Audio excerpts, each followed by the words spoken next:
কারণ সায়ের খানের কাছে পরবর্তী প্রসঙ্গে যেতে চাই, যেটা হচ্ছে শরীফ ওসমান হাদিকে গুলি করে পালিয়ে যাওয়ার কথা আমরা যেটা তার কাছ থেকে জেনেছি, সেইটা নিয়ে আমরা তার সাথে কথা বলবো। তার আগে আমাদের একজন দর্শক সজীব আহমেদ PW1YR অনেকগুলি মেসেজ পাঠিয়েছেন, মানে আমি তার মেসেজটা না পড়ে আর পারলাম না।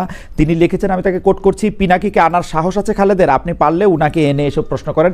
ডক্টর ভট্টাচার্যকে আমরা অ্যাপ্রোচ করেছিলাম, ডক্টর ভট্টাচার্য আমাদের অনুষ্ঠানে আসতে চাননি। আসলে উনি আমরা একাধিকবার অ্যাপ্রোচ করেছি ওনাকে।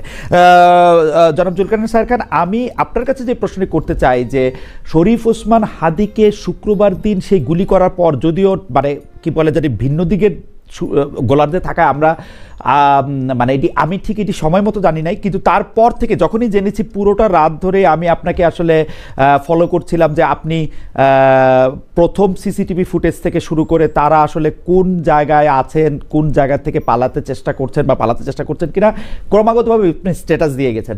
আমার প্রশ্ন, যে তথ্য আপনার কাছে থাকলো সেই তথ্য কি বাংলাদেশের যারা আইন শৃঙ্খলা রক্ষাকারী বাহিনী যারা এটা কাজ করবেন তাদের কাছে ছিল না, নাকি তারা আপনার কাছে তথ্য দিয়েই তারা খালাস হয়েছেন? আমি মুর্তজা ভাইতে খুব সুন্দর বাংলা লেখে, মুর্তজা ভাইয়ের ফেসবুকের স্ট্যাটাস আমার খুব পছন্দ হয়েছে। উনি স্ট্যাটাস দিছে যে পালানোর বিস্তারিত গল্প যারা সরবরাহ করছে তাদের দায়িত্ব ছিল ধরার, কেন ধরতে পারলো না জবাবদিহিতা নিশ্চিত করুন। আপনার মানে আমি শিওর এটা আপনাকে এবং কিছুটা বোধ হয় আমাদের জাওয়াদ নির্ঝরকেও বলেছেন, আমি জানি না, যে পালানোর বিস্তারিত গল্প যারা সরবরাহ করছে তাদের দায়িত্ব ছিল ধরার, মানে তারা আপনাকে গল্প সরবরাহ করছে, তারা ধরছে না। আপনি যদি একটু বলতেন, আমি মনে হয় এখানে এই শায়ের বলার আগে আমি একটু বলি। আমি এখানে গল্প সরবরাহ করছে একজন ব্যক্তির কথা বলছি না। শায়ের তার অসংখ্য সোর্স আছে, সেই সোর্স থেকে তথ্য দিচ্ছে। শুধু এই তথ্যই নয়, আর অনেক তথ্য দেন, যে সমস্ত তথ্য বাংলাদেশের মূলধারার গণমাধ্যম দেয় না বা দিতে পারে না। আমি এখানে বলেছি যাদের ধরার দায়িত্ব ছিল তারা বিভিন্নভাবে গণমাধ্যমকে গল্প সরবরাহ করছে, শুধুমাত্র একজনকে না। আমরা একটু সায়েরের ব্যাখ্যা শুনি, আমি লাইনটা আবার পড়ি খান সাহেবের সুবিধার জন্য। পালানোর বিস্তারিত গল্প যারা সরবরাহ করছে তাদের দায়িত্ব ছিল ধরার। সায়ের, আসলে পালানোর বিস্তারিত গল্প এবং এই যে সরবরাহ করার যে বিষয়টা আছে, আমি আপনাকে বেশ মজার একটা কথা বলি। আমাকে গোয়েন্দা সংস্থা থেকে আমাকে তথ্য সরবরাহ করা হয় না। এটা অনেকেই মনে করেন যে আমাকে গোয়েন্দা সংস্থা থেকে আমাকে তথ্য সরবরাহ করা হয়, বাট বিষয়টা এমন না।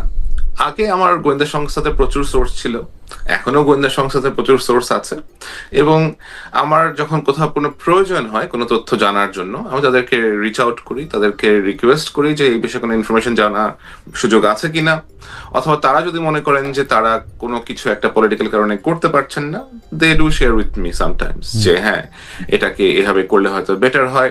তখন আমি তথ্য পাওয়া মাত্রই যে আমি জাম্প করে বসবো যে তথ্যের উপরে আমাকে অ্যাক্ট করতে হবে, ওইটাও না।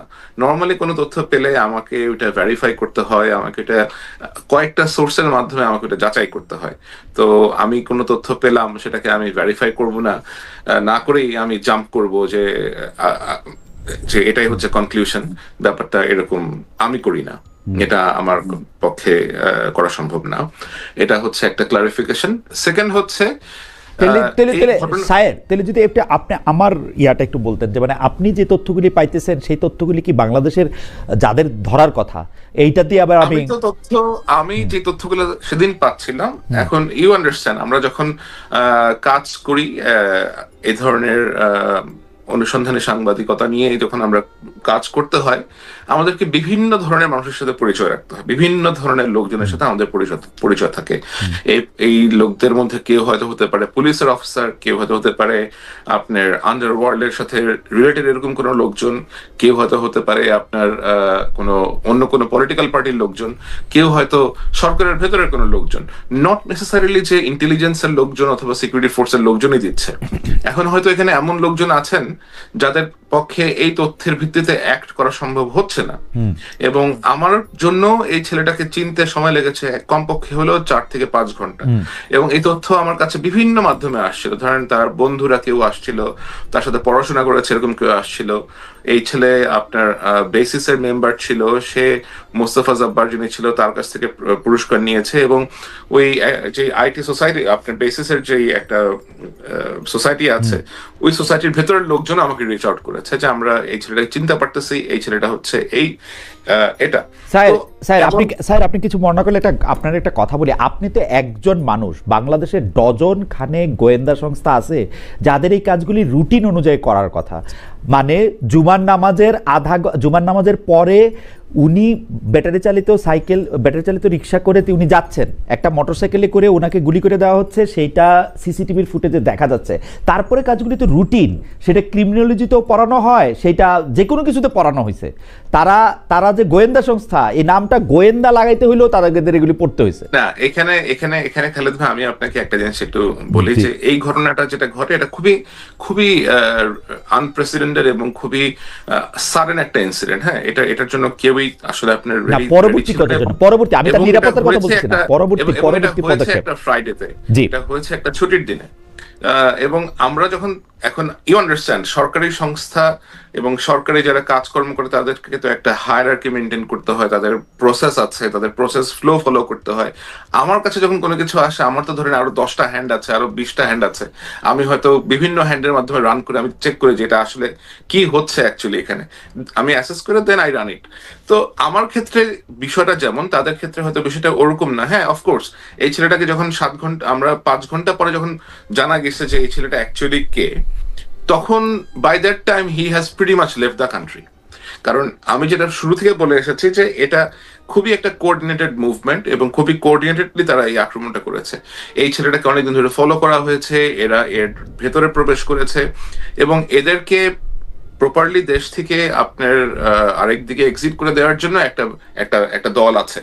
এবং আপনি শুনলে অবাক হবেন যে এই ছেলেটা যখন আক্রমণ করে, ওসমান হাদিকে যখন সে ফায়ার করে, তার পেছনে তখন 2টা সিএনজি ছিল এবং ওই সিএনজির মধ্যেও তার একটা ব্যাকআপ টিম ছিল, যে ব্যাকআপ টিমের কাজ ছিল যদি সে কোনো কারণে ব্যর্থ হয়, এখানে তারা আপনার স্মোক মিরর ক্রিয়েট করে তারা তাকে ওখান থেকে নিয়ে যাবে সরায়। তো এই জিনিসগুলো তো অবশ্যই আমাদের এজেন্সিরা যারা আছেন তারা অবশ্যই এখন এই বিষয়ে অনেক সচেতন হয়েছেন।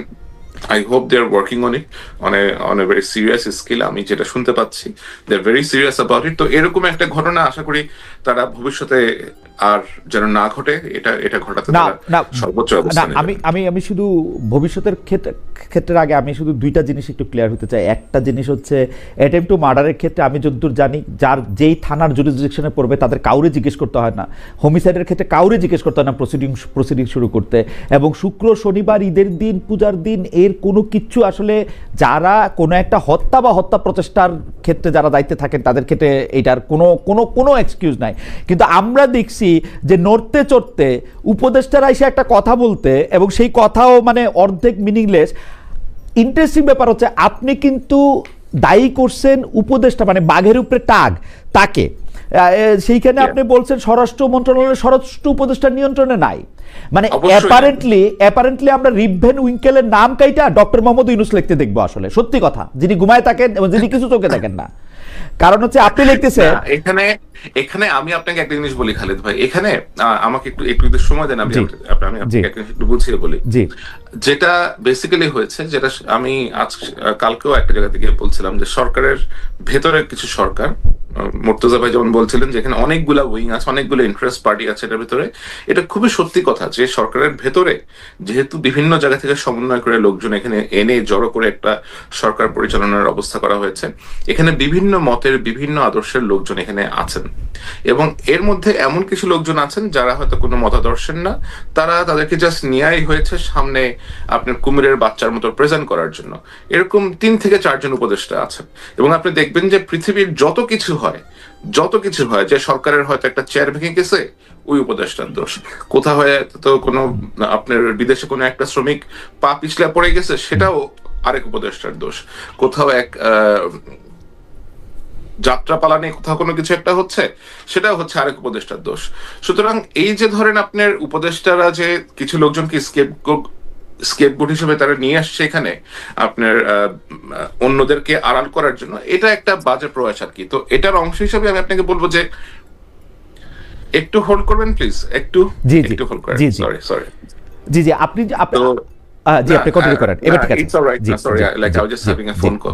তো যেটা বলছিলাম যে ধরেন আপনার উপদেষ্টার উপরে তারা নিয়ে আসছে কিছু আপনার সহকারী টাইপের লোকজন, অথবা আপনি একটা উপদেষ্টা এনেছেন, তাকে আবার মনিটর করার জন্য you have a person like উপদেষ্টা। আপনার সরাসরি এখানে প্রটোকলে কে বড়, এখানে প্রটোকলে কে বড়, বিশেষ সহকারী বড় না অবশ্যই উপদেষ্টা বড় হওয়ার কথা, কিন্তু ওই যে বললাম যে ভেতরে যে আপনার এতগুলা ভেস্টেড গ্রুপ আছে, এতগুলো ইন্টারেস্ট গ্রুপ আছে, আপনি কখনো দেখবেন না যে গণপূর্ত উপদেষ্টা যিনি আছে আদিলুর রহমান, আমি নাম ধরেই বলি, এখন তার আসলে এত লুকাচুপি করার কিছু নাই, আদিলুর রহমান শুভ্র সাহেব is always in the background. Junior যত ঘোষ যত দোষ আসিফ নজরুলের, জুনিয়র যত দোষ মোস্তফা সরোয়ার ফারুকীর, জুনিয়র যত রকমের অপকর্মের দোষ ওই আপনার স্টুডেন্ট অ্যাডভাইজার মাহফুজের। পেছনে যারা নিজেদেরকে এমন মিনিস্ট্রিতে রেখেছেন যে সামনে আসতে হয় না, গণপূর্ত মন্ত্রণালয়, শিক্ষা, তারপরে আবার আপনার পাওয়ারে আছে একটা, এই লোকগুলা তারা যা করেছে এটা আমার মনে হয় তারা খুব ভালো করে জানেন যে তারা কি কি করেছেন সরকারের ভিতরে থেকে, এবং এখনো তাদের কারা কি কোথায় কি করে চলেছেন। এই যে আপনি স্বরাষ্ট্র উপদেষ্টাকে যে ওখানে বসে আছেন, এই ভদ্রলোকের সচিবটাকে একটু খোঁজ খবর নেন, এই যে তার সচিবের আপনার পলিটিক্যাল যে অ্যাফিলিয়েশনটা কি, উপদেষ্টা সাহেবের যে সহকারী আছেন ওই সহকারীর পলিটিক্যাল অ্যাফিলিয়েশন কি, সে আগে স্টুডেন্ট অবস্থাতে সে কিসের পলিটিক্স করে আসতো। সুতরাং আপনাকে যারা চালাবে, আপনি একটা লোককে চারিদিক দিয়ে ঘিরে ধরে রাখছেন, আপনার পারপাস সার্ভ করবে এরকম লোকজনের, এবং আপনি আশা করতেছেন যে এই বয়স্ক একজন সাবেক জেনারেল সাহেব উনি সবকিছু উল্টা দিবে, ব্যাপারটা তো এরকম না। না স্যার, আপনার কাছে আমার শুধু এইটা প্রশ্ন, আমি কিন্তু এই যে উপদেষ্টা তার সহকারী এই যে মেকানিজমটা, এটা কিন্তু আমি চারিদিকে দেখতে পাই। মানে এই যে নিরাপত্তা উপদেষ্টা কি আসলে পররাষ্ট্র উপদেষ্টা না, সেই পররাষ্ট্র উপদেষ্টা। হ্যাঁ, তো এখন মানে একটা ইন্টারেস্টিং কথা বলেছেন আপনি। আমি কিছু হলেই তৌহিদ সাহেবকে কিছু হলেই গালিগালাজ করে পাঠায় ফেলা হয়, বাট তৌহিদ সাহেবের তো এখানে কোনো ক্ষমতা নাই, ক্ষমতা তো আরেকজন উপর থেকে নিয়ে আসছে। মানে তৌহিদ সাহেব পররাষ্ট্র উপদেষ্টা যদি দিল্লি গিয়ে কারোর সাথে বৈঠক করে আসতো তাহলে সে শেষ হয়ে যেত। নিরাপত্তা উপদেষ্টা গিয়ে 4 দিন গিয়ে গিয়ে ভয়ে হোটেলেও থাকে নাই, অ্যাম্বাসেডর ওখানে হাই কমিশনারের বাসা থেকে তারা ঘুমাইতে হয়েছে ভয়ে। কিন্তু আমার কথা হলো নিরাপত্তা উপদেষ্টা, আমি কথার মানে জনাব গোলাম মুর্তজার কথা একটু আমি শুনতে চাই, কিন্তু আমি শুধু একটু জিজ্ঞেস করবো যে আপনার কাছে কি মনে হয় ডক্টর মোহাম্মদ ইউনূস কি করেন আসলে? মানে এই উপদেষ্টা ব্যর্থ, এই উপদেষ্টা পারে না, এই উপদেষ্টা করে নাই, আমি প্রিটি শিওর, কারণ আমি এই মডেলটা জানি। শেখ হাসিনার আমলে শেখ হাসিনার কথা ছাড়া ডিবি অফিসে হারুন নড়ে নাই। ডক্টর মোহাম্মদ ইউনূসের কথা ছাড়া আনিস আলমগীর গ্রেফতার হতে পারবে না।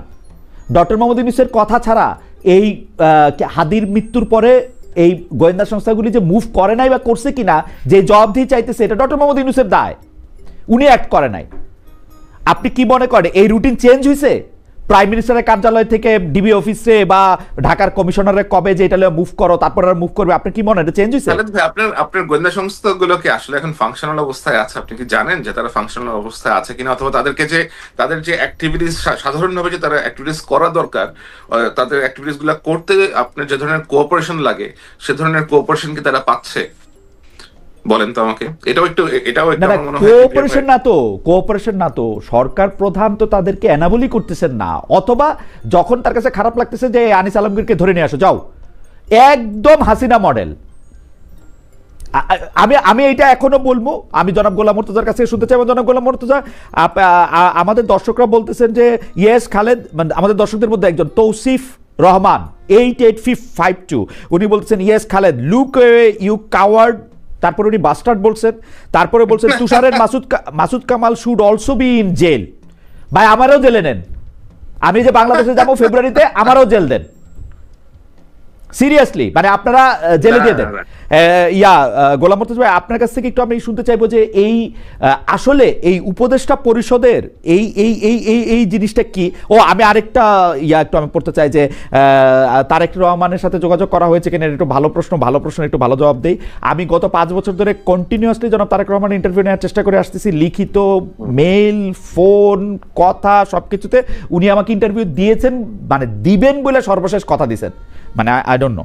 তারপরে গোলাম মুর্তজা ভাই, আপনার কাছে একটু শুনতে চাই যে এই যে জুলকারনাইন সাহের তথ্য পাচ্ছেন, এখন তথ্যের কথা আপনি বাদ দেন, নর্মাল প্রসিডিওরগুলি কি ফলো করা হয়েছে? হাদিকে যখন গুলি করা হয়েছে তারপরে সিসিটিভির ফুটেজকে দেখা তারপরে লোকগুলিকে নাকি একটু দেরি করা হয়েছে, নাকি উদরপিণ্ডি আলমগীরের ঘাড়ে চাপানোর চেষ্টা করা হয়েছে?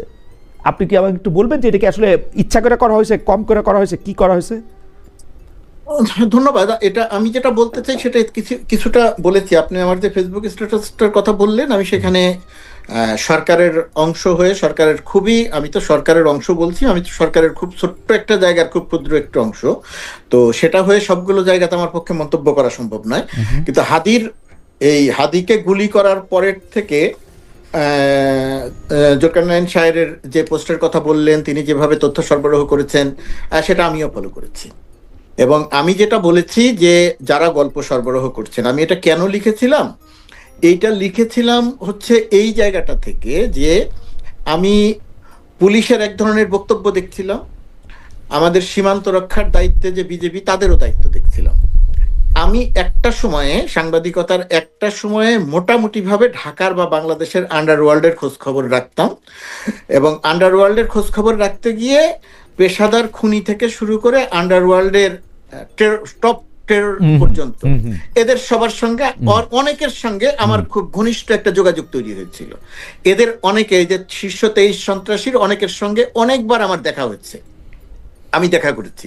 সেই দেখাগুলো এখন যখন চিন্তা করতে যাই, যে সমস্ত পরিবেশে দেখা করেছি, এখন হইলে হয়তো আমি আর সেই পরিবেশে দেখা করতে যেতাম না, তখন হয়তো বয়স কম ছিল, রিস্কের ব্যাপারগুলো তখন চিন্তা করি নাই, কোথায় কোন গ্যারেজের মধ্যে চলে গেছি কেউ জানতো না, কিছু জানতো না, এইভাবে তাদের ঘটনাগুলো আমি দেখেছি। এখন এই যে এই হাদির উপরে ঘটনার পরে আমি যে বক্তব্যগুলো লক্ষ্য করলাম, সেই বক্তব্যগুলো ওই সময় আমি লক্ষ্য করতাম যে একটা টিম ধরতে অভিযান চালাতে গেছে, অভিযান চালাতে গিয়ে অনেক দূর পর্যন্ত গেল, এখান থেকে ওখানে গেল, ওখান থেকে ওখানে গেল, তারপরে একজন সোর্স খুঁজে বের করলো, সোর্স খুঁজে বের করলে তার বাড়িতে গেল, ঘেরাও করলো, ঘেরাও করতে গিয়ে শেষ পর্যন্ত আর কালা জাহাঙ্গীরকে পেল না। কেন পেল না?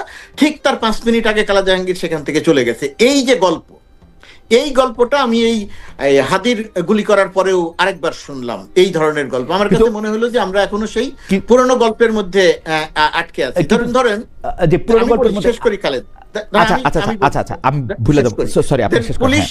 পুলিশ এবং আমি দেখলাম যে জুলকারনাইন সাহেব যে তথ্যগুলো সরবরাহ করছে, পুলিশের বক্তব্যের সঙ্গে তার বা বিজেপির বক্তব্যের সঙ্গে সেই সমস্ত বক্তব্য আমি যদি মিলিয়ে দেখতে যাই, তাহলে মনে করি যে তাদের কাছে ওই তথ্যের অনেকগুলোই আছে।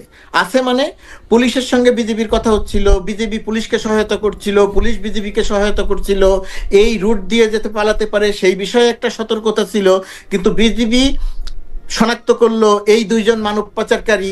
দেখেন, আমার প্রশ্নটা হচ্ছে, এই যে গল্পগুলো আমরা বছরের পর বছর ধরে শুনে আসছি, এখন 2 জন মানব পাচারকারী ওই অঞ্চলে আছে, তো 2 জন মানব পাচারকারীর বাড়িতে গিয়ে ঘেরাও করলেন 5 মিনিট আগে কেন, আর 5 মিনিট পরে কেন, আর 5 মিনিট আগে গেলেন না কেন? এই যে ওই 2 জন মানব পাচারকারী আছে, তো সেটা যদি শনাক্তই করা হয়, সেটা যদি মনেই করা হয়, এটা তো বিজেপি তখন জানতো না, বিজেপি তো বহু আগে থেকেই জানতো। তো তাহলে তাদেরকে এই হাদিকে গুলি করার আর পরে যখন থেকে স্বাভাবিকভাবে ধারণা করার কথা যে এই অপরাধীরা সীমান্ত পার হয়ে চলে যেতে পারে, তো তখন থেকেই কেন তাদেরকে নজরদারির মধ্যে আনা হলো না? কিন্তু যেহেতু আমরা এই যে গল্পগুলো দেখছি, এই গল্পগুলোকে আমি মনে করছি যে এই গল্পগুলোকে গণমাধ্যমকে সরবরাহ করা হচ্ছে এবং অমুকের সহযোগীকে ধরা হচ্ছে, অমুককে ধরা হচ্ছে, এইগুলো আমার কাছে খুব গুরুত্বপূর্ণ ঘটনা মনে হচ্ছে না, আমি সরকারের ভেতরের অংশ হওয়া সত্ত্বেও। মুর্তজা ভাই, আমি জুলকারনাইন সাহের খানকে যে প্রশ্নটা করছিলাম, সেই প্রশ্নটা হচ্ছে যে আমি তথ্য নিয়ে না, কিন্তু আমি প্রসিডিউরটা শুরু করার ক্ষেত্রে যে আপনি জানছেন, এখন হাদি কিন্তু খুব অপরিচিত একজন না, হাদি খুবই পরিচিত একজন, তাকে তার মুখ চেনা, তাকে যে গুলি করে তাকে হত্যার অ্যাটেম্প নেওয়া হয়েছে সেইটাও খুব দ্রুত জানা গেছে। তারপরে কি এই একটা করা হয়েছে সময় মতো? সায়ের খান অবশ্য বলতেছেন যে স্বরাষ্ট্র মন্ত্রণালয় স্বরাষ্ট্র উপদেষ্টার হাতে নাই, এর উপরে আরেকজন আছে, এবং ওনার ফেসবুক পোস্ট, এই আলোচনাগুলো আমার কাছে আসলে কোনো ওনার ফেসবুক পোস্ট আরো ক্লিয়ার। উনি ফেসবুক পোস্টে বলছেন খোদাবক্স রজার খলিল আর স্বরাষ্ট্র সচিবের নামটা যোগ করলেন না কেন, মানে যাই হোক, মানে উনি বলতেছেন যে এইটার মধ্যে থেকে আসলে ফাংশনটা করতে পারতেছে না। আপনি এরকম ফিল করেন কিনা? না, যেমন ধরেন, যেমন না, মানে মুর্তজা ভাই, আমি একটু শর্ট করে দিই, আমি আপনি দুইজনই যখন প্রায় একই সময়ে, আমরা কিন্তু খেয়াল করছি বিএনপির প্রথম 2001 থেকে 2006 সালে আলতাফ সাহেব এবং বাবর সাহেব মন্ত্রী প্রতিমন্ত্রী তারা কিন্তু ফাংশন করতে পারতেছিলেন না আসলে প্রপারলি। আলতাফ সাহেবকে সরাই দিয়ে শুধু একজন স্বরাষ্ট্র প্রতিমন্ত্রীকে রাখা হলো, বাবর সাহেব, তখন কিন্তু এটা ভালো করতে পারলো, বা তাদের ইচ্ছা মতো এটা করতে পারলো বলে মনে হলো। একই সমস্যা কি এখানে না? স্বরাষ্ট্র উপদেষ্টা, বিশেষ সহকারী, কার কি কাজ? এই আলোচনার মধ্যে আসলে আমি ঢুকতেই চাই না এই কারণে, এই লজিকে, যে এইখানে ব্যক্তি একজন, দুইজন, তিনজন, কার উপরে কে, এই আলোচনাগুলো আমরা করতে পারবো, কিন্তু আমরা শেষ বিচারে গিয়ে দেখবো, বা দেশের মানুষ দেখতে চাইবে কাজটা হলো কি না, কাজটা হচ্ছে কি না। তা এখন পর্যন্ত যে কাজের কথা বলছি, শুরু করাটা ধীর গতিতে, শুরু করার সময়ে অতি দ্রুত করলাম কিনা, আমরা যদি অতি দ্রুতই শুরু করতাম তাহলে আমার ধারণা যে ওই সীমান্ত পার হয়ে এরা চলে যেতে পারতো না। আপনি অতি দ্রুত যদি আমরা শুরু করতাম বা যথাসময়ে যদি আমরা শুরু করতাম, নিঃসন্দেহে এখানে আমাদের একটা দুর্বলতা আছে, কিন্তু ওই আলোচনাগুলো আমি আসলে ঢুকতে চাই না যে কে কার উপরে।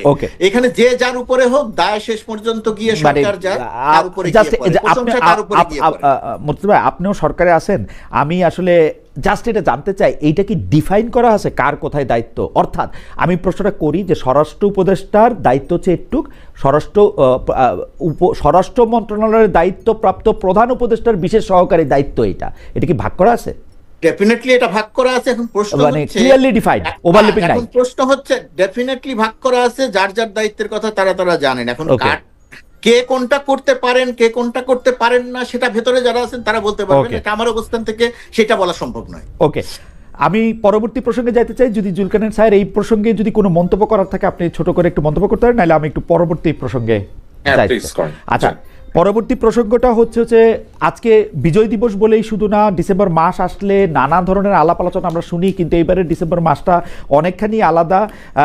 আপনি নিজেও উল্লেখ করছেন, আমি গতকালে আপনার একটা অনুষ্ঠানে দেখতে পাইলাম যে চট্টগ্রাম বিশ্ববিদ্যালয় সহ দেশের বিভিন্ন বিশ্ববিদ্যালয়ে আমরা মুক্তিযুদ্ধের ইতিহাসকে নিয়ে একটা নতুন ইতিহাস সৃষ্টি। শহীদ বুদ্ধিজীবী দিবসটার সময় আমরা এটা শুনছি যে বুদ্ধিজীবীদের মারছে হচ্ছে কারা, এইটা নিয়ে ভারতরা, ছাত্রদের আন্দোলন সংগ্রাম, পাকিস্তানের পতাকা গিয়ে এখানে আইকে আসবে, সেই জন্য আবার কতজন এটার মধ্যে, এটা বিএনপির কেন্দ্রীয় নেতা তারেক রহমান, মির্জা ফখরুল ইসলাম আলমগীর সহ অনেকেই বারবার জামায়াতের একাত্তরের ভূমিকা স্মরণ করে দিতে চাইতেছেন, কিন্তু সেই ক্ষেত্রে আমার আপত্তি আছে। এই জামায়াতের সঙ্গে এতদিন মিলামিলা রাজনীতি বিএনপিই করছে আসলে, তো কিন্তু আমরা আসলে কোথায় যাব? মানে আমাদেরকে যেগুলি গিলতে হইতেছে, গিলাটা কি পরিমাণ আপনি আমাদের দেখেন। এই যে আমি এই কথা বলতেছি, তখন আমাদেরকে একজন দর্শক, ওনার নাম তো বুঝে না, তবু একটু বলি, সারোয়ার MD X7H, খালেক মহিউদ্দিন, তোমাকে বারবার বলতেছি ভারতের কোনো ব্যাপারে দালালি করবে না, বাংলাদেশে দেশপ্রেমিক সাংবাদিক হিসেবে যদি থাকতে চাও তাহলে ভালো। মানে মানে মানে মানে এই যে এই ইউনূস সরকার আসার পরে স্বাধীনতার বয়ানটা চেঞ্জ হলো কেমন, আমি এই জিনিসটা বুঝলাম না। আমি আপনাকে এই যে আপনি বললেন যে আপনার বিভিন্ন ভাবে তারা উল্টাপাল্টা মন্তব্য করছে, আপনার সাথে কথা বলতে বলতে I received a text যেখানে চট্টগ্রাম মহানগর জামায়াতের আমির মোহাম্মদ নজরুল ইসলাম মন্তব্য করেছেন, মুজিব বাহিনীর গণহত্যার জবাবেই পাকিস্তানি সেনাবাহিনী 25শে মার্চ ক্র্যাকডাউন চালায়, দৈনিক ইত্তেফাকের সংবাদ। তো এটা যদি কেউ মন্তব্য করেন পাকিস্তান সেনাবাহিনী কেন ক্র্যাকডাউন চালিয়েছিল এবং এটা নাকি মুজিব বাহিনীর গণহত্যার জবাবে চালানো হয়েছিল, এই ধরনের মন্তব্য করে আমার মনে হয় যে এখন আমরা 55 বছর পরে আমরা কিন্তু আসলে বুঝি, জানার বহুত উপায় আছে।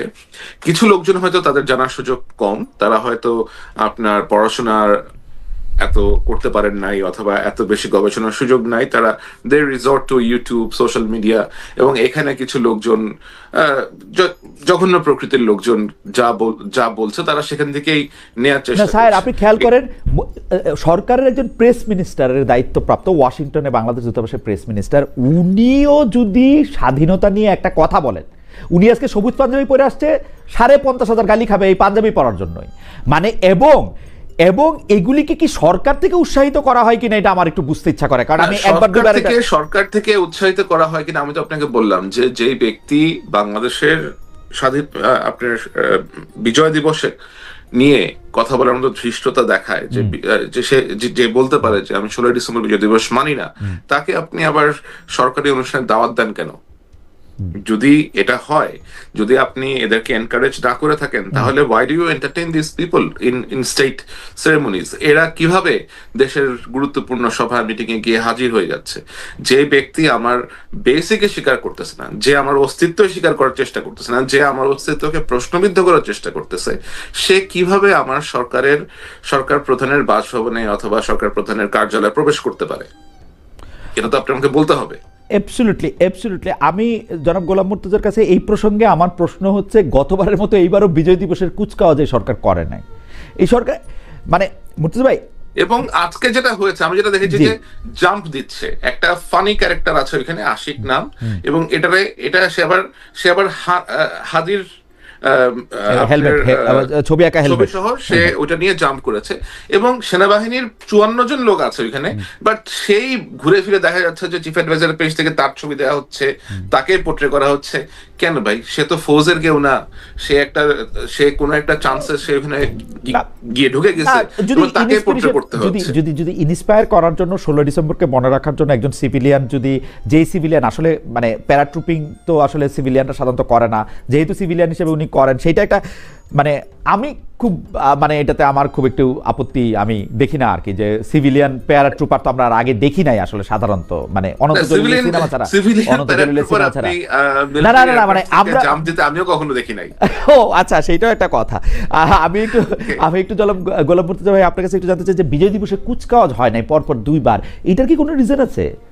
মানে না ধরেন একটা পরিবর্তিত পরিস্থিতিতে 5ই আগস্টের পরে এখন কোন পরিস্থিতিতে সরকারের পক্ষ থেকে সিদ্ধান্ত নেওয়া হয়েছে যে বিজয় দিবসের কুচকাওয়াজ হবে না, সেটা সরকারের জায়গা থেকে বলতে পারবে। ওয়াশিংটনে বসে, দূতাবাসে বসে আমি এই জায়গাটা থেকে কোনো মন্তব্য করতে চাই না, এটা নিয়ে নিশ্চয়ই কোনো লজিক্যাল গ্রাউন্ড ছিল, সেই কারণে হয়তো করতে পারে না। কিন্তু আমি যে জায়গাটা নিয়ে কথা বলতে চাই যে এই যে বাংলাদেশ 16ই ডিসেম্বর বিজয় দিবস, 25শে মার্চের কালো রাত ইত্যাদি নিয়ে যে সমস্ত, বা ওই যেটা জুলকারনাইন সাহেব যেটা বললেন যে মুজিব বাহিনীর আক্রমণের পরিপ্রেক্ষিতে গণহত্যা চালিয়েছে, এই যে তথ্যগুলো, বা আমি 16ই ডিসেম্বর মানি না, এই যে তথ্যগুলো ছড়ানো হচ্ছে, এই ঘটনাগুলো কেন ঘটানো হচ্ছে, বা এই ঘটনাগুলো কিভাবে ঘটতে পারছে? এই ঘটনাগুলো যারা এই কাজগুলো করছেন, যারা এই কথাগুলো বলছেন, যেহেতু 5 আগস্টের 5 আগস্টের সময়ে 5 আগস্ট অর্থাৎ এই গণঅভ্যুত্থানে জামাত, বৃহত্তরভাবে জামাতের শিবির সহ এদের একটা গুরুত্বপূর্ণ ভূমিকা ছিল। পরবর্তীতে যে সরকারটা ক্ষমতায় এসেছে, এই সময়ে এসে এরা মনে করছে যেহেতু মুক্তিযুদ্ধের ইতিহাস জামাতের পক্ষে তো আসলে বলাও সম্ভব নয়, পালন করাও সম্ভব নয়, কারণ জামাত সেই সময়ে যে মুক্তিযুদ্ধের বিরুদ্ধে ছিল এটা তো তারা নিজেরাও স্বীকার করে, আমরা একরকম করে জানি আর তারা আরেক রকম করে বলে, কিন্তু শেষ পর্যন্ত গিয়ে ঘুরিয়ে ফিরিয়ে তাদেরকেও বলতে হয় যে হ্যাঁ আমরা 1971 সালে মুক্তিযুদ্ধের বিরুদ্ধে ছিলাম, আমরা অখণ্ড পাকিস্তান চেয়েছিলাম, ইত্যাদি ইত্যাদি তাদের বলতে হয়। কিন্তু যেহেতু প্রকৃত ইতিহাসটা তারা বলতে পারে না, কখনো তারা এই জায়গাটিতে চুপ থাকে, কখনো সুবিধাজনক সময় তারা যখনই পায় তখনই তারা এক ধরনের দাম্ভিকতা দেখায়। আপনার খেয়াল থাকবে এবং মুর্তজা ভাই দেখেন, একদম শেখ হাসিনার বয়ানগুলি প্রতিষ্ঠিত করে যে আমরা ছাড়া আর কেউ মুক্তিযুদ্ধের কথা কখনো বলবে না, উল্টাপাল্টা কথা বলবে। আপনি যখন এটা বলতে চান তখন এটা ভাইসা যাচ্ছে মোদির টুইট নিয়ে। মোদি বলছে যে বিজয়, তো মোদি ইন্ডিয়ার সাথে মুক্তিযুদ্ধটা তো ধরেন মুক্তিযুদ্ধটা তো আওয়ামী লীগের একক কোনো সম্পদ না। এই মুক্তিযুদ্ধ 1971 সালে অল্প কয়েকজন মানুষ ছাড়া সব মানুষ এই মুক্তিযুদ্ধের অংশীজন ছিল, অল্প কয়েকজন মানুষ ছাড়া। তা এখন এই যে 16ই ডিসেম্বর বা যে কথাগুলো বললাম আমি, এই কথাগুলো যখন বলা হয় তখন মুক্তিযুদ্ধটাকে আওয়ামী লীগের দিকে ঠেলে দেওয়া হয়। তখন মুক্তিযুদ্ধটা আওয়ামী লীগের দিকে ঠেলে গেলে আওয়ামী লীগ তখন মুক্তিযুদ্ধের চেতনা বিক্রি করার সোল এজেন্সি পেয়ে যায়, এবং সেটা সে 16 বছর ধরে করেছে। আর এখন এসে যখন আবার ওই কথাগুলো বলা হচ্ছে, 71কে যেভাবে আপনার তুচ্ছতাচ্ছিল্য করা হচ্ছে, এবং এরা ধরে নিয়েছে যে এই কথাগুলো এখন বাংলাদেশে বলা যায় এবং এই কথাগুলো বললে এর বিপরীতে কোনো প্রতিক্রিয়া হবে না, অথবা প্রতিক্রিয়া হলেও তারা সেটাকে ডমিনেট করবে, তারা এরকম একটা জায়গাতে গেছে। এই জায়গায় যাওয়ার এর নেগেটিভ রেজাল্টটা হচ্ছে ওই যে আপনি যেটা বললেন যে মুক্তিযুদ্ধটা বললেন যে আওয়ামী লীগের দিকে ঠেলে দেওয়ার যে প্রক্রিয়াটা তৈরি করা হচ্ছে, এই প্রক্রিয়ার মধ্য দিয়ে শেষ পর্যন্ত গিয়ে, আমি আবারও বলি, এইটার শেষ পর্যন্ত গিয়ে সরকারের জন্য আপনি যে কথা বলছেন তার সঙ্গে আমি দ্বিমত করছি না, কিন্তু যারা এই কাজগুলো করছে ইতিহাসে শেষ পর্যন্ত গিয়ে মূল্যটা আবার তাদেরই দিতে হবে। বাংলাদেশের মুক্তিযুদ্ধ হচ্ছে এমন একটা জায়গা, এই মুক্তিযুদ্ধকে কোনোভাবেই চাপা দেওয়া সম্ভব নয়, কোনোভাবেই এই ইতিহাসকে বিকৃত করে প্রতিষ্ঠিত করা সম্ভব না। মুর্তজা ভাই, আপনি যে কথা বললেন সেই কথাটা আপনি মনে রাখেন, কিন্তু আমি প্রসঙ্গটা নিয়ে যাচ্ছি হচ্ছে জুলকারনাইন স্যারের কাছে। জুলকারনাইন স্যার খান, আপনি খেয়াল করছেন আমাদের এখানে ভাইসা যাচ্ছে মোদি যে আজ ইন্ডিয়া স্বাধীনতা দিবস বলছে, মোদি যে আজকে বিজয় দিবস বলছে, মোদি যে আজকে টুইট করছে। আরে ইন্ডিয়া পাকিস্তান যুদ্ধের মানে ইন্ডিয়া আর পাকিস্তানের যুদ্ধ তো একটা হয়েছে 1971 সালে, আশ্চর্য ব্যাপার। এটা যদি তারা এটা যারা লিখে, না এটা লিখতেছে না তো, অপতথ্যের কথা মুর্তজা ভাই প্রথমে বললো না, এইটা যদি অপতথ্য না হয়, যারা এটা ছড়াইতেছে, যারা এটা নিয়ে খিলখিল করে হাসতেছে, যারা এটা নিয়ে পাশে রাইখা রইছে, তাদেরকে কোনো গ্রেফতারে কোনো নাম নাই, তারা গর্ব করে এখানে কথা বলে বেড়াইতেছে। কিসের মধ্যে এসে পড়লাম? আমি তো আপনাকে সেটাই আগে থেকে বলেছি, বাট আমাদের তো মুক্তিযুদ্ধের একটা ইনস্ট্রুমেন্ট অফ সারেন্ডার আছে। নরেন্দ্র মোদি টুইট করছে, না নরেন্দ্র মোদি, আমি আসছি ওখানে আপনাকে এই যে ভারতের প্রতি যে বিদ্বেষ, ইট ইজ আন্ডারস্ট্যান্ডেবল কেন ভারতের প্রতি বিদ্বেষ আছে। ভারত গত 16 বছর ধরে যেভাবে শেখ হাসিনা সরকারকে সাপোর্ট দিয়ে গেছে একচোখা ভাবে, এবং আমাদের বিভিন্ন ন্যাশনাল ইস্যুতে ভারত যেভাবে স্টেপ ইন করেছে তাদের স্বার্থ হাসিল করার জন্য, অবশ্যই সাধারণ জনগণের ভারতের প্রতি অবশ্যই বিদ্বেষ থাকাটা খুবই স্বাভাবিক। আমি শুধু একটু ছোট করে কথা বলি, আমাদের সবার সেই বিদ্বেষ আছে, কম আর বেশি আমাদের সবার। আমার মনে আছে যে আমি 13-14 সালে ফেসবুকে এটাকে পুঁজি করে কিছু ব্যক্তি বিশেষ জিনিসটাকে ভারতীয় আধিপত্যবাদের বিরুদ্ধে যুদ্ধ ঘোষণা করা, এই যে এ ধরনের আপনার, আমি এটাকে বলবো যে অসুস্থ চিন্তা ভাবনা করা। আপনি একটা শান্তি চান কিনা? আমরা তো সবাই শান্তিপ্রিয় মানুষ। আপনি ভারতের সাথে যুদ্ধ করতে চান, আপনাকে তো চিন্তা করতে হবে আপনি নিজের ক্যাপাসিটি আছে কিনা, নিজেকে সেভাবে আপনি গড়ে তুলেছেন কিনা, আপনার সক্ষমতা আছে কিনা, অথবা আপনি এটা যে করবেন এটার ব্যাকলিস্টে নেওয়ার মতো সামর্থ্য আপনার কাছে আছে কিনা।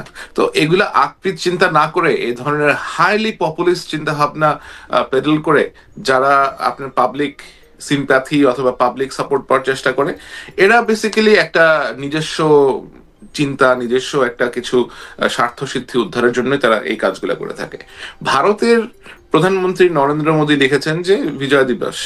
এখন আমাদের যে ইনস্ট্রুমেন্ট অফ সারেন্ডার যেখানে লেখা আছে, ওইখানে খুব স্পষ্ট করে লেখা আছে যে আমরা কবে কোন প্রেক্ষিতে কার কাছে পাকিস্তান সেনারা আত্মসমর্পণ করেছিল।